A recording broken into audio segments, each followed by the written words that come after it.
Once upon a time, in a garden full of colorful flowers, there lived a little snail named Sammy. Sammy was the tiniest snail in the whole garden, and he was always a little shy. He loved to watch the butterflies flutter by and the bees buzz around, but he never thought he could do anything as exciting as them. One sunny morning, while Sammy was munching on a leaf, he heard a voice calling, "Help! Help!" It was his friend, Daisy the ladybug, stuck at the top of a tall sunflower.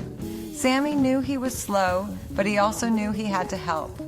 "Don't worry, Daisy, I'm coming," he called, gathering all his courage. He started to climb the tall sunflower stem, inch by inch. The wind was strong, but Sammy didn't give up. Finally, after what felt like forever, Sammy reached Daisy. "You did it, Sammy!" Daisy cheered as he gently helped her down. Sammy helped Daisy climb onto his back, and together they slowly made their way down the sunflower.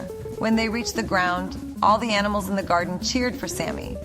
They couldn't believe how brave he had been. Sammy smiled, feeling proud and happy. From that day on, Sammy wasn't just the little snail in the garden, he was the bravest too. All the animals knew that even though he was small, he had the biggest heart of all. And Sammy? Well, he learned that being brave isn't about being fast or strong. It's about caring for your friends and never giving up.